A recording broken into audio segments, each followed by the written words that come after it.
Welcome to the Ancient Way. I'm James. I'm Marlia. I hate how I say my name every time. I shouldn't say hate it. Yeah, it's rough. Yeah, it's fine. Well, was there any different way you could say it, or is there something different? No, it's fine. Have we ever once said, you say, welcome to the Ancient Way, I'm Marlia, and then I say, I'm James? No. Mm-mm. No, we're consistent in how we do things. Guess so, but if we ever need to change it, you like rearranging furniture in the house. That's true. It does kind of flip Feels things like a on their whole head. new place. Yo, that's true. Everybody, I rearranged a bunch of stuff at Native, and everybody would come in and be like, the feng shui feels so good in here. Feng shui, yeah. I was like, yep. Something to it. It feels good. Yeah. I like the shifting of things. Mm-hmm. Like that renewal. Like, yeah. And deep cleaning. I don't know what it is. I know it. Yeah. It's true. It feels like that in the atmosphere. Mm-hmm. Spiritually. It feels like there's been a shift. Oh, for sure. Of something. But it kind of has that. It kind of has that deep, clean, spring kind of smell to it. And then the other day when I told you, like, it feels like we had that weird feeling before our last episode, and it felt like a field day or something. Mm-hmm. I don't know. It does. It feels like I don't know. Yeah. It feels like a charge, that's for sure. Yeah. It feels something brand new. For me, anyways. Cool. So we were talking about what we were going to talk about today. Mm-hmm. And you brought up sonship. Yeah. The reason I wanted to bring that up or even go into it is because I have been running into a lot of people and conversations and stuff. And man, I've really been on this track of like, what does it look like to be a mature son? And how do you display that? Yeah. You know, and I mean like in practical ways and well, the attributes of sonship is what you said on there. The attributes of it. Like how does sonship manifest? Yeah. Because you can get caught up in a lot of religious language. Yep. And even just like, oh, I know these things. And I feel like that's the biggest trap you can get in. Yeah. Is like, oh, well, I already know that. Mm-hmm. It's like, well, which kind of calluses you, mm-hmm. hardens you to what it means. Yeah. Yeah. Versus just that humility, which I think humility is a brilliant attribute of sonship. Yeah. Where you're always teachable. Yeah. You're always going into more depths. Like it doesn't matter how many experiences or encounters that you've had with God. Yeah. There's always more. Mm-hmm. And you stay in that childlike faith where you're just like, okay, like let's discover. Yeah. You know? Yeah, it's freedom there. Mm-hmm. So I wanted to ask you, like, if you could name like 3 attributes off the top of your head that's like you would attribute to sonship, what would they be? Well, the way I would do this is the root word of sonship is son, right? Mm-hmm. So I'm going to break it down into acronyms. Oh, that's delightful.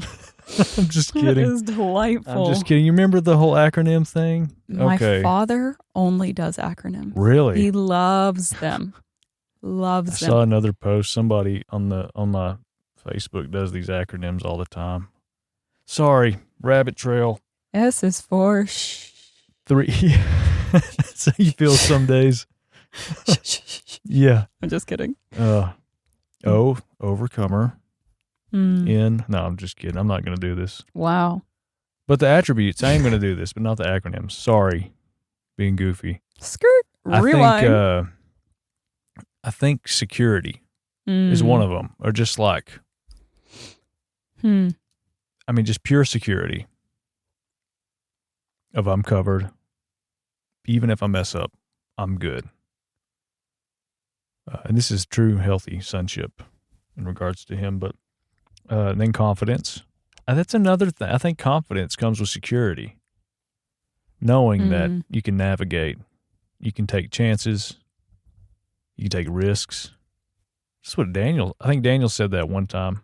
Or Bob Jones or somebody said faith is spelled RISK. That was Bobby. Bob Jones. Okay, it was Bob cool. Jones. Yeah. But that's what that allows you to do. Security is it's the rock, I think. It's the foundation. It's the rock. Yeah, I think that's that whole thing. Like you you have the revelation that you have full acceptance. Yep. Yeah, and you're good. Yeah, like you are fully accepted and you're fully loved, which I think is that whole identity thing. Yeah. You know, I've had a lot of people say that they're like, well, yeah, I don't necessarily need to go into all of the emotional stuff. Yeah. And I'm like, I think the emotional thing uncovers where you don't believe that you are a son or a daughter. Yeah, yeah. Like, go into those things. Where are those fears? Where are those insecurities? Yeah. Like, the emotions are giving us signals of places we don't believe that we're... Yeah, they're indicators. Yeah, they're just signals. That's it. But, I guess the third one would be love. It'd be the outward expression of it and like how it relates to others. Yeah. Like once you're secure in that, then you can see other people the same way. Yeah. And I haven't sat down and really thought all this through. It's just off the top of my head. What about you? I love that. You know, I was thinking like sonship itself is rooted and grounded in the fullness of the identity, right? So it's where the whole body, emotions, mind, spirit, is all in alignment with knowing and resonates that they are beloved. Yeah. That they are in him and that he's in us. And I know you've brought that word up about like a mantra. I feel like that's a mantra over me here recently, is like that mantra that I'm in him and he's in me, that unity. Yeah. I will say that over myself. Yeah. To bring myself into that reality. Yeah. And to me, that's choosing that. Yep. That reality over everything else. Yeah. But that's like when you recognize that it's not even by my own strength or even by my own efforts, you know, and that he is forever proud of you. He is forever delighted by you. Yeah. And it literally has nothing to do with our behavior. Right.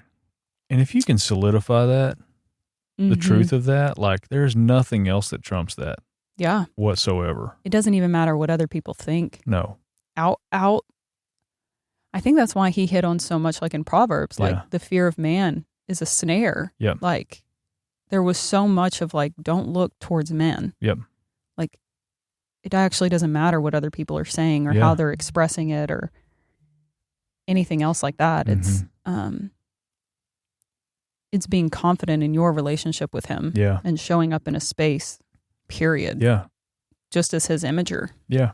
It's like the creator of the universe, of everything is your dad. He's your father. Like you're of the same blood. You're of the same spirit. Like you're of the same mind. The same thing. Yeah. Yeah. You're his essence. And that goes back to like we were talking about earlier about the whole hell thing. Yeah. It's like, and think of this from a parent's perspective. If I got my child and dropped her into a pit, can you imagine that as a parent? And that's how we view him. Yeah. That's how we view him. Like he would do that to us. Yeah. You know, he has the. It's like, what the hell do you think he paid for too? It's like, did he die? Yeah. So that we would have this sliver of an opportunity to go to heaven one day. In this small window of time. This 1% thin, narrow way chance. But the rest of that is he's going to throw us into hell. Yeah. Makes no sense to me. And that's what a coward would do. It really is. That's not him. Yeah. He doesn't operate that way. No, not at all. Therefore, we shouldn't operate that way. That's far from him. I mean, think about putting your sonship on display. Yeah. You would never go after people in that manner. Yeah. And think that's another good, I don't say an exercise, but like if you're a parent, think about that. Think about how ridiculous that is. Yeah. It can't be evil that is. Yeah. And then there's even that scripture about asking for a rock, and it's like, what is it? I don't remember. It compares our parenthood on earth to like, yeah. We should probably look it up, but good call. How much more so is your Father in heaven? If you give good gifts to your children, that's it. How much more so does he give to those who ask for his spirit? That kind of thing. So if we wouldn't do that to our children, what makes you think he would do it? Why would he do that? Yeah.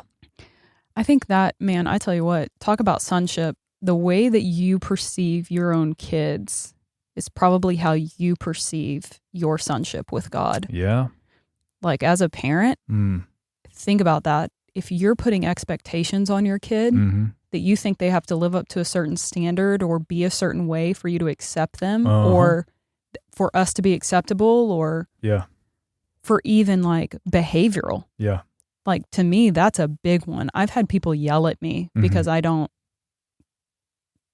course correct Bexley in the way that they think I should. Yeah. And it's like, man, you really see God as doing that to you. Like, yeah, that is an interesting dynamic. Look at how you are trying to parent your kid or what you think is best for your kid. Do you have high expectations for them? Are you afraid that they're going to hell? Yeah. You probably think that if you're not on your best behavior, God will send you to hell. Yeah, right. It's like, man, if we could capture his love as and just being able to actually relate that into our own relationships. Yeah. It's massive. Yeah, it is. I was trying to find that scripture, but, the one you were talking about. I'm going to Google it, and I'm going to cut out the silence. And I'm not going to pretend that I knew it, because I didn't. I'm going to be honest. It's fine. I don't know it either. I forgive you. Oh, here we go. Oh, my gosh. Yeah. It's Matthew 7. If you then, being evil, know how to give good gifts to your children, how much more will your Father who is in heaven give good things to those who ask him? Yeah. And it says, you who are evil, giving gifts. Yeah. Like, even though we are evil, we give good gifts, Yeah. So that being a fallen baseline, anyways, that makes it so much more ridiculous, the whole hell thing, that he would do that for not choosing him. Are you ready for this, though? That hit me on Sunday. I heard the Lord tell me so strongly. Daniel was talking about Ishmael. Yeah. And how, like whatever you work by your own flesh, like you may actually have to deal with the consequences of that. Yeah. And I heard the Lord say so strong. He said, even if you work something out in your own strength, there is a gift, because every child is a gift. Yeah. And I was like, oh my gosh, like it's not even about, as a son, it's not about what we're doing. Yeah. It's not about what we're putting our hands to. Yeah. It's our destiny, quote unquote, is our expression. It's the lived out expression of our own identity. Yeah. And I was like, I don't know. I just kept feeling like this whole world was just kind of like the filter of it's just dropping off. Yeah. Where it literally doesn't matter what we do. It's about knowing him, it's seeing him, and then showing up as he would in any space. Yep. Yeah. That's where the dead are raised. The blind see, the deaf hear. Health is fully restored. It's like, because that's what he did. Yeah. He was the expression of his identity, which was Yahweh. Because he's the Word, Anyways, but I got on this kick of like an attribute of sonship is walking in the fullness of the Spirit, right? Yeah. So walking in the fullness of the Spirit to me it's living by every word that proceeds from the mouth of God. And then you will express the fruit of the Spirit. Yeah. When you live by his word, then you'll express him. You don't have to like force a fruit out. But one of the things, the fruit of the Spirit, and I don't know if I've talked about this on here or not, but it has gotten me every single time, is self-control. Yeah. Yeah, that's a good one. That always bothered me. I was like, there's got to be more to this. Did you always view it as like not flying off the cuff? Yeah. Of restrain like governing, yourself. Yeah, restraining yourself. Yeah. Yeah. If you're angry, don't express your anger. Yeah. Because that was a big thing for me. Yeah. Like as a child, I was so angry and I would always get beat for being angry. Right. It was like wrath is the expression of anger. Yeah. And so I would always bridle my anger and not. Okay. Yeah. I wouldn't let myself be angry. Yeah. Because then I was like, oh, I'm not having self-control. Yeah. Be angry and do not sin. Are you ready for what self-control, the roots of it is? I'm ready, yeah. It's so dope. Listen, this is where I wish that we wouldn't abuse scripture. It means to be a master of. Yep. It's to master something. That is it. Yes. So I started thinking it as self-control is actually showing up in your space as a master, as a Jedi. Yep. It has nothing to do with whatever. It comes from the two root words. That is it means instrumentally. Instrumentally. Yeah. There we go. It denotes a fixed position. Yep. Which reminds me of Ephesians 2:6, like you're seated in heavenly places. That's what I was about to say, yeah. That's a fixed position. Instrumentally, that is a relation of rest. So it has nothing to do with the expression of emotion. It has everything to do with the rest of God. Yeah. Meaning, in your anger, do not sin. Yeah. In your anger, don't have response. Yeah. But it has more to do, and it's made up between these. Be angry, but master it. Yes. Be the master of it, yeah. Be the master of it. That goes, yes, I love that. I love that. Yeah, dude, it got me because I was just like, that's what it is. So it also means to be strong in a thing, to be masterful. Yeah. But the other word, disciplined. The other word that it comes from is to have dominion, to be mighty, to have power and to have strength, to have vigor. Yeah. Which I was just like, yo, that's what it take dominion. It's literally going back to the mandate of taking dominion in every space you step up in. Taking your thoughts captive too. It's I'm the master of my thoughts. Yes. Yeah. Like it's not about the behavior. I'm going to get back to that. Yeah, yeah. That's just an expression. If you know your authority of sonship, you will be a master when you step in. Yeah. Because you're just watching him. Yep. You're living by him. Yeah. So you know how to master whatever you're stepping into. You know how to master or execute. Or you know when to release it. Yeah. How. Yeah. Like you're in control of it. It's so much higher. Yeah. It's so much higher. It's like, I know I'm asking, okay, wisdom. Yeah. Hey, I'm understanding. How are we moving here? The sevenfold Spirit of God. Okay, I'm going to live by the fear of the Lord. Okay, fear of the Lord, when do we go? Because that's a spirit. Yeah. Okay, that's not just a fun thing. Like the sevenfold Spirit of God are attributes of God. Like you can access that portion. Yeah. I want to read that scripture. I'm going to go back and read that and replace it with mastery. That gives it a whole nother depth. I love that. Yeah, dude. We're called to be masters. Yeah. But those are all the expressions of it. Yeah. I've been seeing that too. I've been seeing visions of fruit. Really? Recently, yeah. That's it. I love that. I've been praying for the fruit of the Spirit to be like displayed, lived, and felt. Like we feel every one of them. Yeah. And experience every one of them. You know, In people can it, bite off of it, but it's like we can speak it and everything, but we're supposed to. We are going to actually completely feel all of it and live in it. I love that because I think that there's such a beautiful expression of emotions in that. We should be accessing. Oh, I know it, man. Yeah. We should be accessing the emotions of God. I know it. The love and the joy. Yeah. And it's the an peace. Honor to feel the emotions. I was talking to somebody the other day about the bad stuff, quote unquote, the bad stuff. What an honor to feel that and to be the master over who we are in that. Totally. Yeah. Totally. Yeah, to master that emotion. Yep. Because then you get to put it on display. Yeah. Well, it's just like it's like anything that happens, it's like, okay, what is your emotion in that? Okay, I'm scared. Or okay, I'm angry. It's like, okay, are you the master? Are you the master of that yet in that moment? And if you're not, it's like, what does it take to do that? It takes being aware that you are capable of being in control of that. To change it. Fruit, to change it. You have the capability to exchange it. And to have you ever had this is relatable. The anger thing specifically is relatable for me because I've been in fits before of rage where it's like, it's like if you can just catch it while you're in it, like if you can just catch it while you're in it, make your little decision and that peeing in the swimming pool. Yeah. I think it's just something that's so relatable. Frustration Mm-hmm. and the traffic, the day-to-day stuff. If you can just be aware and just catch the stuff right in the middle of it, it's like you just shined a light on a thief, and it's like, oh, I got you. Yeah. I think even judgment. Yeah. Self-judgment or judgment of other people, which cloaks itself as opinion. Yeah. Like, I think opinions are rooted in judgment. Yeah.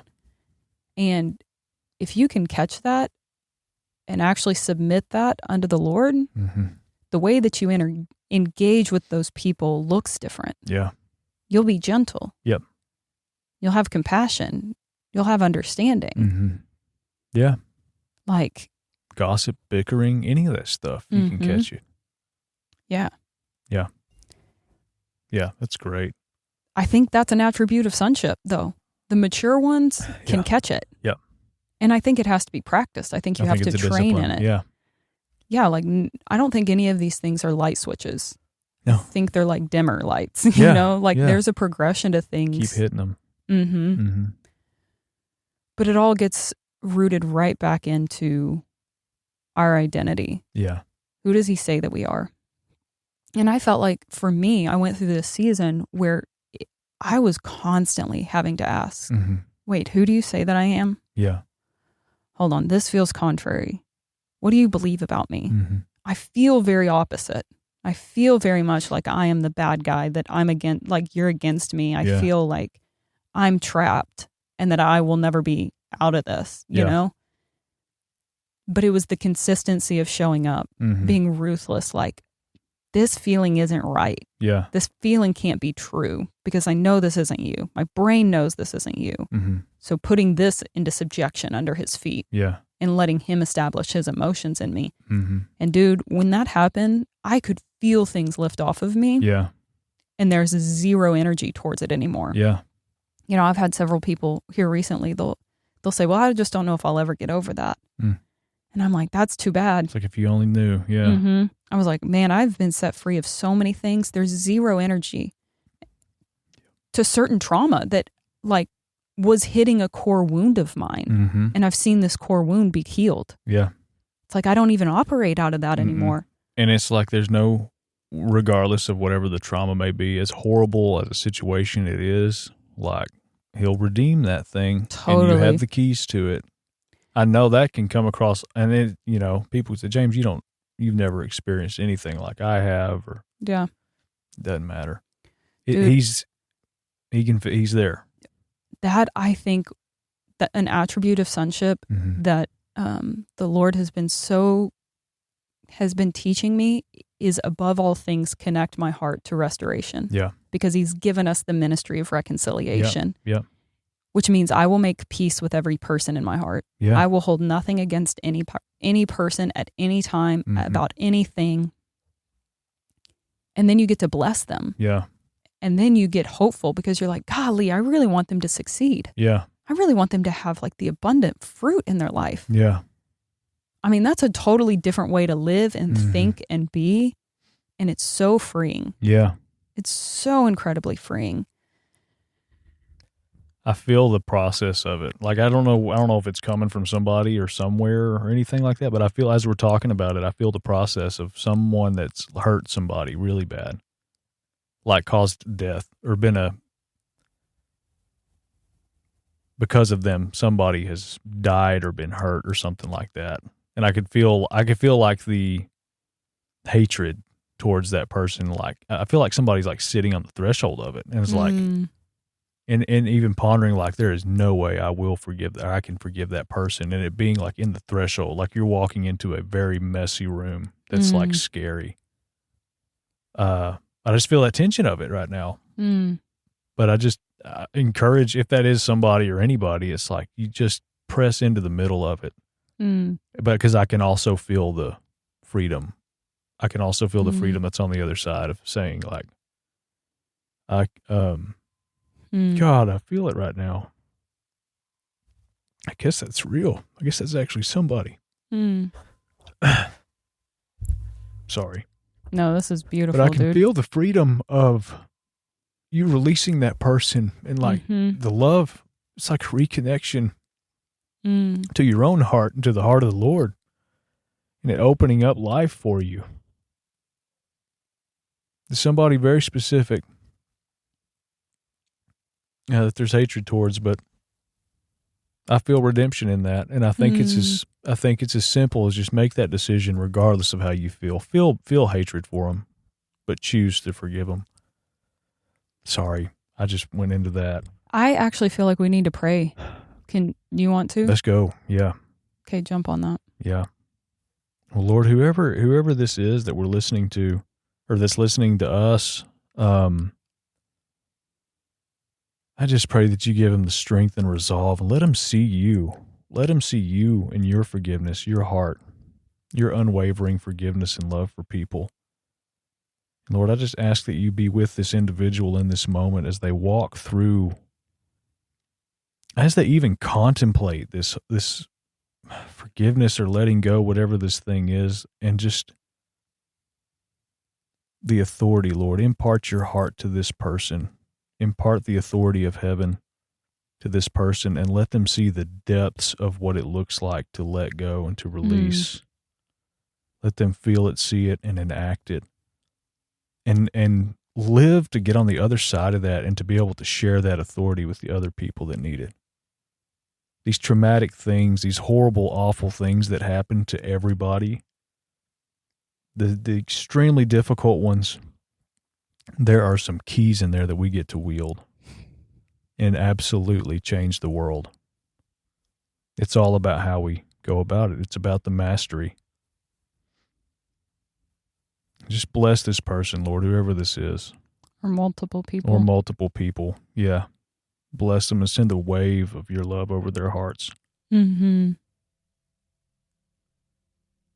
Yeah. Let it be a catalyst of redemption for them, for these other people. Yeah.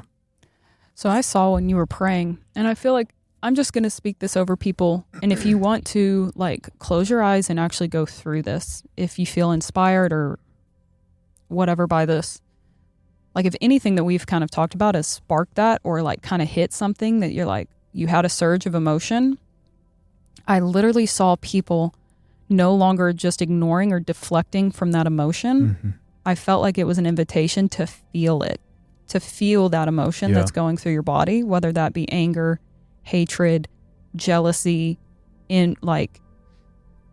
wrath, even feeling like a victim, disappointment, pain. I just felt like that those emotions, let yourself feel that. Don't distract, and don't go religious. Don't try and hook on anything religious. To feel the pain. This is going to be bizarre, but I feel like we need to go through a visualization of it. Yeah. So sit with that emotion, and I want you to watch yourself go through the valley. There is a valley that feels like death.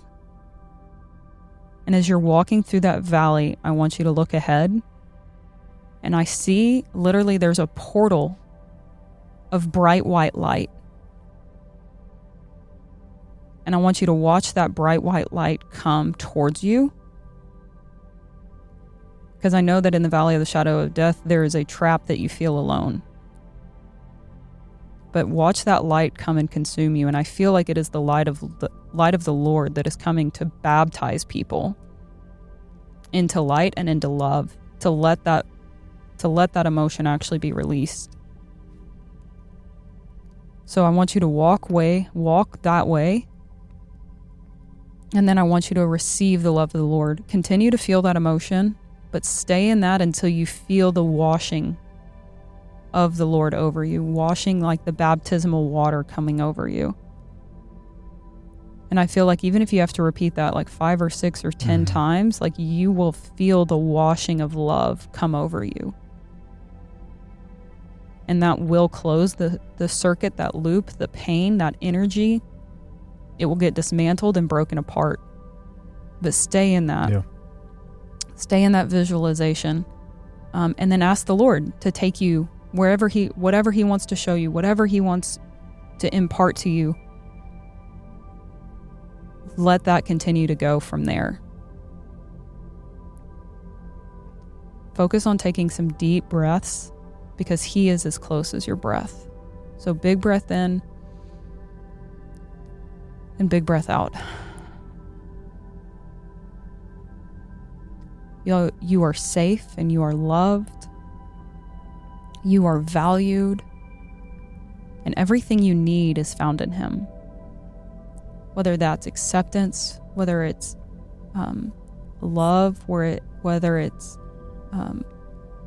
friendship or a fathering, whatever you need is found in him. Ask him, what is he trying to impart inside of you and unlock inside of you when you exchange this? When you feel this, when you go through this, and ask for the key. Mm-hmm. And I feel like you'll see it. So yeah, this is the place of like true movement and authority. Mm-hmm. Definitely. Yeah. So as the music continues to play, I want you just to take in your breath. Focus on your breath. Big breath in, big breath out. And even if you want to quote the mantra that I have been saying, like, I'm in you and you're in me. Our covenant is permanent. Sit in that and let the music take you. Let the Lord take you wherever he wants to show you, whatever he wants you to do. Go onward.